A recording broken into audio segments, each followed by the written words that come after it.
Welcome to Wine Soundtrack USA. Listen to the passion with which producers narrate their winery and their world. In 30 answers, discover their stories, personalities, and passions. Hello, friends and listeners of Wine Soundtrack. This is Allison Levine, and today I am sitting with a winemaker from Calistoga. I am with Lars Bjorkman of GRO Wines, owner and winemaker. And Lars, tell us about GRO Wines.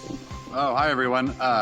GRO Wines, we started in 2009 as a single vineyard Chardonnay because my wife and I wanted to start our own brand aside from our day jobs. And we both were very fond of Chardonnay and really enjoyed the varietal. And so we found this amazing Chardonnay from one of my barrel lots at Saddleback Cellars, where my day job making wine, and decided to start off with that brand.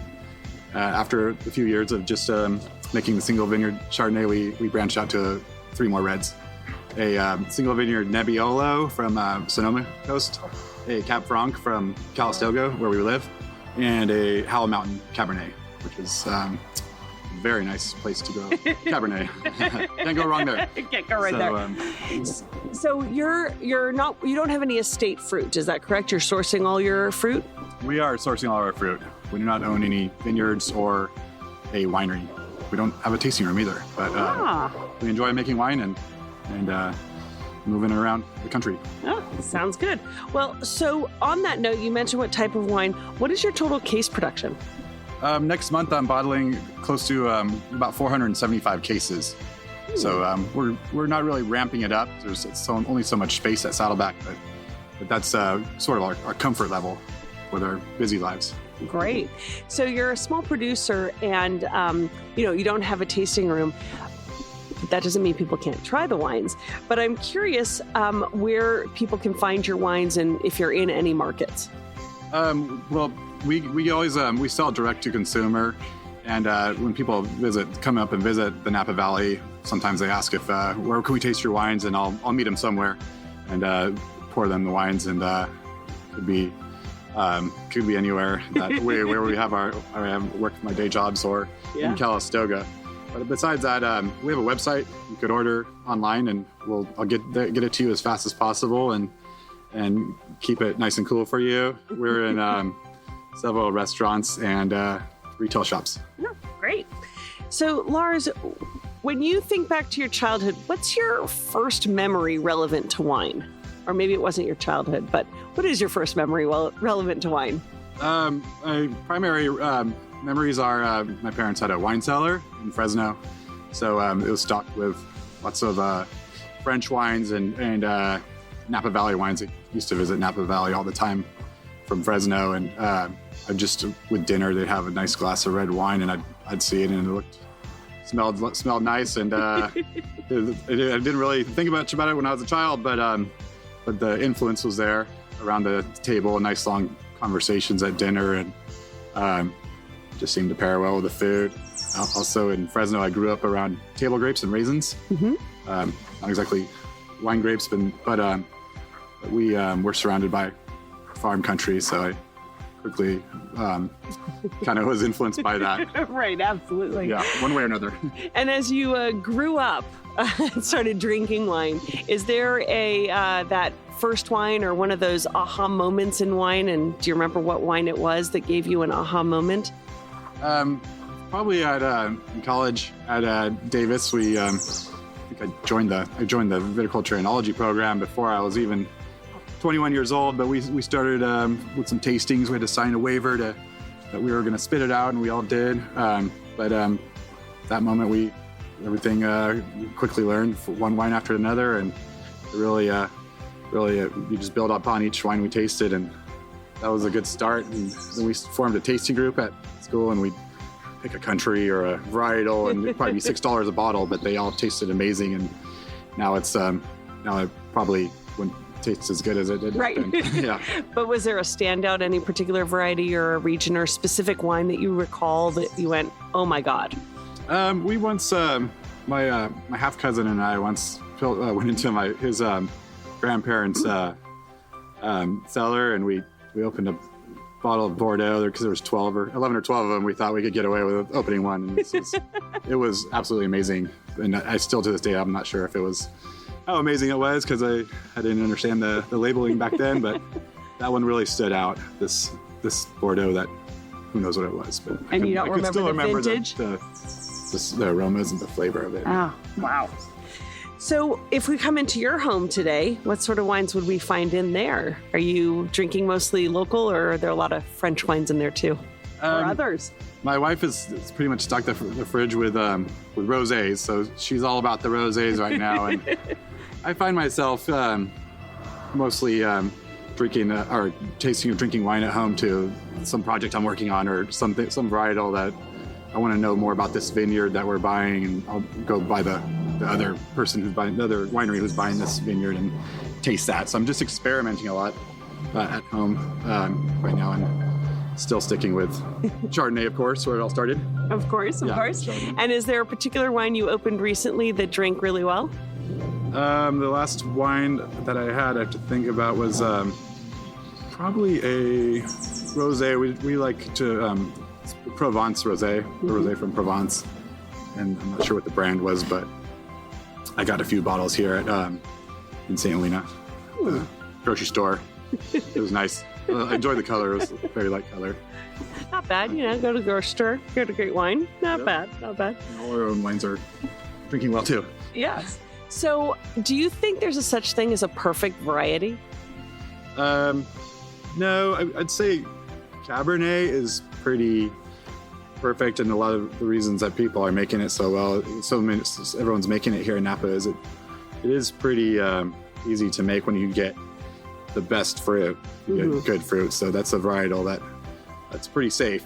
All the other ones are extremely diverse. And you better pay attention. Get out of hand. You don't know what you're doing. Yeah. And now you're a small producer, but you're also making wine for other wineries as your day job. So how do you look at wine critics and scores?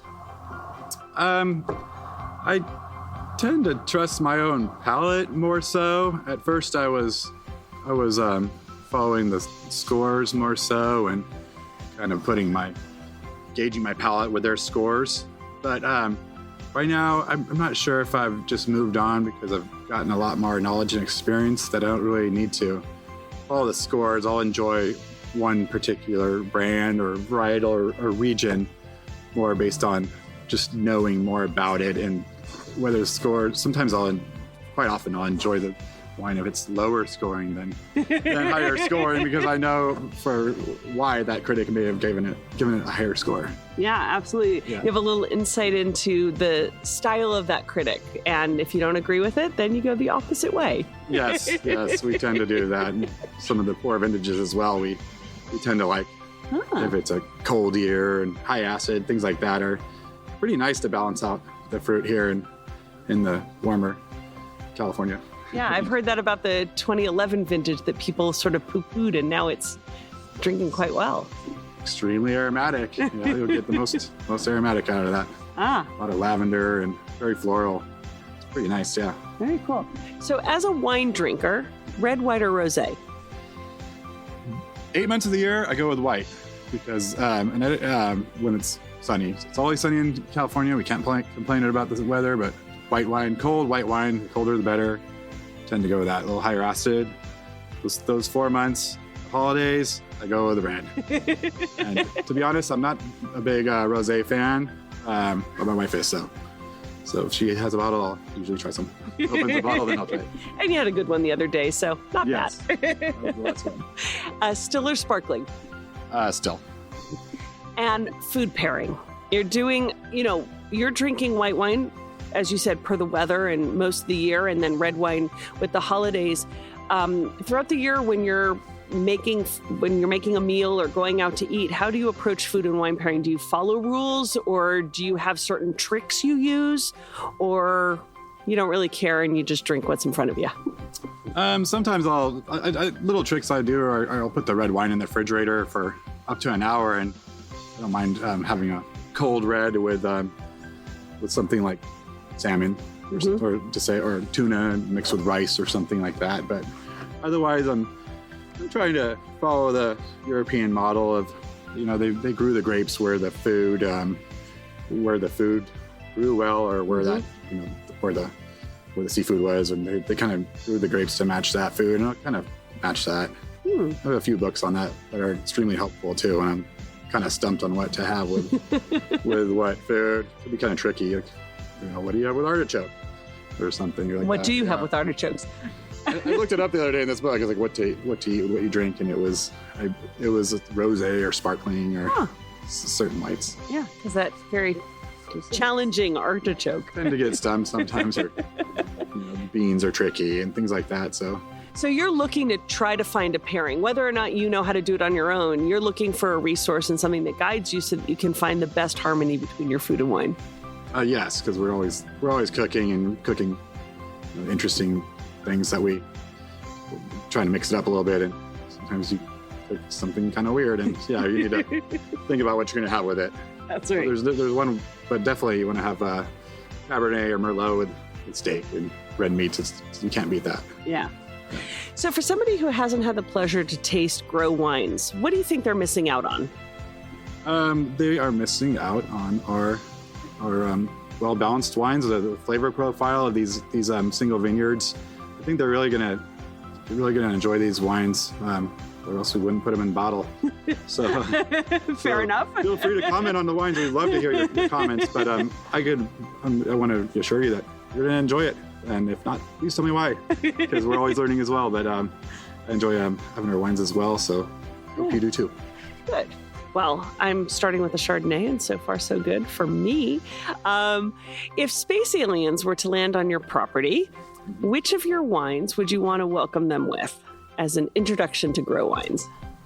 I'm not exactly sure what their palate would be like, but I'm always happiest with the Chardonnay. But I'd have to make sure it's chilled for them so they don't scare them away. So that's definitely the one I'm most proud of year in, year out. And really the impetus of starting your own brand. Yes, that's where we started. Everyone said you don't want to only make a Chardonnay. Everyone makes a Chardonnay. It's going to be tough to sell. I said, well, I could stand behind it. I'll be proud of it. So I'm going to do it because I'm standing behind this wine. Fantastic. So you spend time working in the vineyards, and you're working with lots of different vineyards, as you said, for your wine, plus, for the other wines that you work with. And we're sitting in one of the vineyards you work with right now. And I'm curious what sort of variation you see from vintage to vintage. Of course, we know there are nuanced differences, but we're also blessed by a rather similar weather pattern generally. But do you see more diversity year to year, or do you see more similarity? Lately, I've seen a lot of diversity. When I first moved to Napa Valley in 2001, everyone was speaking about vintages, but I did notice the first 7 years I was here, there's very little difference in the vintages. Also, I was quite young and just getting started. But after that, we started getting a little frost, and then we got some cold winters or summers where it was overcast and foggy in 2011 every day in the summer. Hardly saw the sun. And lately, we've had everything. We've had floods. We'd had major heat waves. We've had some lightning and a little bit of rain in the harvest. We used to have a lot more rain in the harvest, so that's not a big problem anymore. But we're having a different year every year now, and I keep telling myself there's nothing else. There's hardly anything else we could see, and then we get a big fire or something. Right. Which is weird. It keeps you on your toes year after year. Yes. Please be normal, like 1, 2 through 7 or 8. Or just no fires. That's what we really need. No fires. Much left to burn, and we're very cautious. And right now we're surrounded by smoked out or fire scarred hillsides everywhere I look. Yeah, you're right. Like I'm looking. Don't have to worry much here, but from the fires last year. Location, but yeah, it's pretty devastating. It's good to see growth coming back. You see the green coming back, but pretty devastating. But luckily, the vines are all starting to bloom and everything's exciting. And I'm wondering, we're in flowering here. Are there any signs or predictors you look for that are going to tell you what a harvest is going to be like? Aside from the occasional fire that comes that you don't expect. What are you looking for that's going to determine that? Can you determine what a harvest will be like? Right now, everything is going smooth. We can't complain at all. So up to this point, we've had nice cold mornings this spring, which we weren't having for a few years, but everything's looking good right now. The cool mornings like that, we want that hot day, cold night. We're getting at this vintage. We're seeing a lot of a smaller crop load this year, and that might be due to the colder mornings, the cooler spring we've had. So right now we're not doing a whole lot of fruit dropping. We're just thinning the leaves and suckering the leaves and making the vine in balance. And we're getting a tiny bit if we need to because the shoots are very short. But it's looking like everyone's keeping their fingers crossed. This is going to be a great year, and there's not a lot of fruit. So we're off to a good start. Off to a good start. Looking good. And the next 10 days look good too. So do you have any sort of patterns or I always think of like any rituals that you do at the start of harvest that kind of kick off what comes with harvest, all that hard work? Stress? No, just kidding.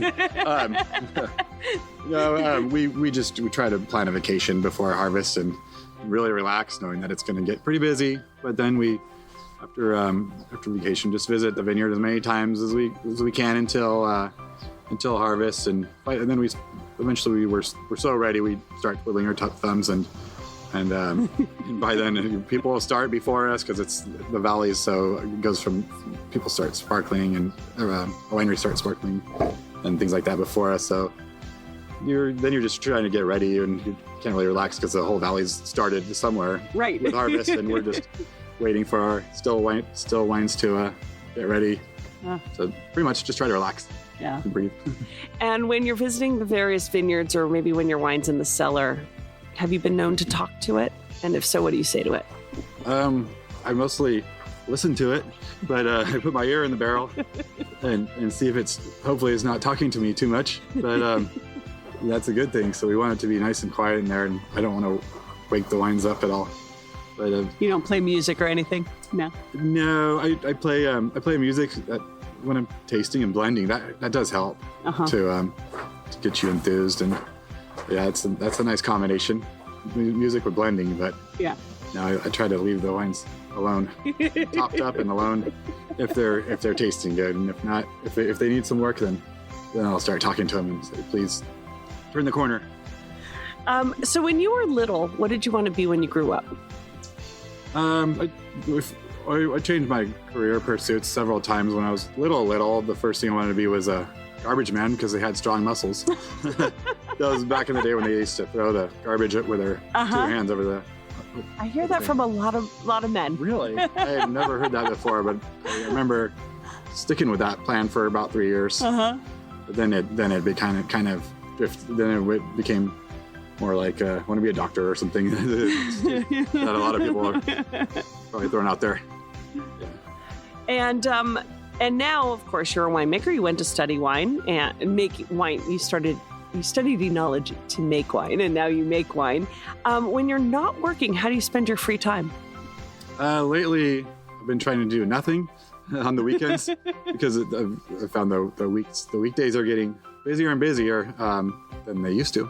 So I'm trying to just exercise and relax a lot. And we haven't really had the travel bug yet. I don't know whether this whole COVID thing has kind of slowed us down, but it seems like everyone's starting to move around a lot, especially they're all coming. A lot of people are coming to Napa Valley, but that used to be sort of my hobby when I wasn't making wine, is travel somewhere. Travel? Quite often for wine too. Yeah. Yeah, a lot of wine regions out there. So you said that your wife really likes rosé and that you really like white wines and then red wines. But I'm curious, if you're planning a romantic evening with your wife, what sort of wines get opened? What sets the mood and sets for that romantic mindset? We definitely hit up the cellar, and we do have a few bottles of champagne. So we try to. You didn't tell me that before. We have a couple bottles. We always have a couple bottles in the fridge, not too many, but they're sitting there. And if we're going to have a date night or something, we it's nice to start with a champagne and some small appetizer. That's what it is, and cheese and maybe some caviar or something. They're really gonna go big, and then by then we segue to a nice red with and that'll usually be either a Napa Valley that we have in the Cabernet that we have in the wine fridge for forever. We don't hold on to our wines too long, but some of our oldest wines are only 10 to 20 years old. So. Oh, but still, it's got some nice age on it. I'll go straight to one of those, and then we know it's a special evening. Absolutely. Yeah. So we all receive advice during our childhood and throughout our careers. People give us, nuggets of information and really good lines that we try to live by or work by. Is there a particular piece of advice you were given at any point that is something you try to live your life by or work by? One of my first bosses, he kind of stuck with me. He said, if you have confidence in what you say when we're winemaking, and we had a lot of meetings back then, and stick with it. So if you feel strong about something, then stick with it, and don't go back and forth. Just have confidence with that decision that you made about that. So that stuck with me. Someone else once said one of my teachers in high school once said if you pick anyone in the class, it'd be me to be the leader or something like that. And I was like, really? Oh, okay. But it gives you confidence to believe in yourself. Yeah. Yeah. Yeah, well, especially because you have a lot of decisions as a winemaker. When are you going to pick the grapes and what are you going to do with them? I mean, even if you're not manipulating them, you're choosing, fermentation and fermentation barrels and tanks and time and everything. So, yeah, you have to be confident in what you're doing. You just have to stick with it, roll with it, right? Exactly. Yeah. And you can't go back. No, you cannot. You just go forward. So that's what I mean by that. Just keep going forward with your decision. Fantastic. If you could give our listeners a little piece of advice, what would you tell them? What got me there? Just enjoy wine with if you enjoy wine, just enjoy it with your meals, and I'm not sure, but you're making the right call there, and it's beautiful out here. Come out and visit us. There's your advice. Travel and come visit. Yes, come visit us here in Napa, and you're going to love it. You're going to love it. Great. That's my advice. So when you look back at your career, what would you say is one of your proudest achievements to date? I made some decisions early on to work for some small wineries, and I really enjoyed working for these family-owned wineries. I'm proud that I stuck with that I made those decisions straight out of college, and I've just followed that career path where I've been working at small wineries throughout, and I really enjoyed it at small level, intimate level with customers, and decision making, and it's really been nice. So complete this sentence for me. A table without wine is like boring. Yeah, unless you really need some water. But wine does make all our meals, our dinners, much better. Absolutely. Yes. So we're sitting at a table here, outdoors, enjoying your wine. I've got a glass of your Chardonnay in front of me. Yes, I know. Look at me. We have an empty chair at the table, and your bottle's on the table that says GRO Wines. Who, from any walk of life, living or deceased, do you wish could be sitting here trying your wines? Give me a minute. It's going to stun me there. Doesn't matter. Pause, right? Living, deceased, someone you know, a celebrity, musician, artist, politician, actor? I watched an interesting documentary recently on Ernest Hemingway. He'd be pretty interesting to have a glass of wine with, and just he'd have more than a glass of wine. More than a glass, right? But I'd try to talk about some of his novels, talk with him about his novels, and kind of pick his brain a little bit, what his thought process is, and his creativity with his overindulgence, and how he does it. Because He's quite fascinating, that man. Yeah, absolutely. So I think anyway. So, if you were being sent off to a deserted island, I'm not saying it's hot or cold or anything like that, but what 3 bottles of wine would you want to take with you? What are your 3 bottles? The last 3 wines. 3 bottles. I'd take a Batard Montrachet from Burgundy. Now we're talking. Definitely an aged Burgundy. And then I'd have to stick to my roots in Napa, and I'd take one of those old Cabernets from the 60s. I heard that some great years there in the 60s. So I'd have probably an Inglenook, one of the first ones. An Inglenook. Nice. It's a classic cab, because I enjoy that classic cab style. We kind of got away. We're back to the classic style now in Napa, and we got away from it for a while. Yeah. We didn't. That's Saddleback GRO, but I know it's a style is changing. As a whole. And it was nice to have one of those old high acid, balanced, structured Napa cabs. Yeah. And your third wine? And my third one would be an aged. I'd probably go with probably an even older Burgundy Chardonnay from the oldest Burgundy Chardonnay there is, and enjoy it. Fantastic. Bottle on the planet. So now we play a little game at Wine Soundtrack. Don't stress too much, but you spoke earlier about how you like to play music when you're tasting. It inspires you. It kind of, gives you energy and gets you in the mood.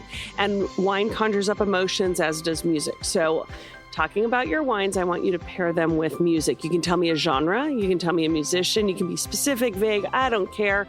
But I am sipping on your Chardonnay right now, so I want you to tell me what kind of music we should be listening to, what it reminds you of. Okay, with Chardonnay, I would play some kind of off the beaten track, underground music, kind of indie music that I would find on some satellite radio. Something that's not on the radio, nothing mainstream. That's what I tend to listen to, and uppity and good positive vibes to it. I like it. Okay, and then your Nebbiolo. Ooh, Nebbiolo. To play some classic music from Italy. Now there's Nebbiolo's goes best in Piedmont, and have to pull out some classical. Yeah. And then your Cabernet. I think you said a Howell Mountain? That's a Howell Mountain Cabernet, yes. So that one I'd play something probably more like classic rock or something, with lots of acoustics going on, make you feel like you're out in the country. Some classic rock from the 60s or even the 90s. Called classic 90s now, but I like those. I like the 90s a lot. Sounds good. That's my music. You did good, Lars. You did it. You did it. You survived. Okay. So, I am curious. Last question, 2-parter. What wine region is the top of your wine list to visit next? Next would be Willamette Valley. We are headed there in June. I've been there once. I haven't been there in about 10 years, but I'm excited to go back there. So. Wow. That's my next exciting one to visit. Great. Wow. Okay. So you're going to head up to the Willamette Valley, and you actually have a trip planned, which is good for you. If somebody wants to come visit you here, how can they find GRO Wines, both online and then, as you said, you'll set up a tasting, but how can they do that? Just explore my website. We have a lot going on our website, growwines.com, GRO, or GRO Wines. And on there, you could reach out, send an email or call me, and I can make arrangements to meet you somewhere and pour you some wines, because I'm pretty fluid up and down the valley. I go up and down the valley. I might even see you in a vineyard somewhere. But otherwise, you could find the wines on the website if you can't make it out here, or meet me, or I could point in the direction where you could find it. Great. Try to find it in your area. Fantastic. Yes. Well, Lars, thanks for joining us on Wine Soundtrack, and let's go taste some more of your wines and give you a cheers. Excellent. Cheers. Cheers, everybody. Thanks for listening to a new episode of Wine Soundtrack USA. For details and updates, visit our website, winesoundtrack.com.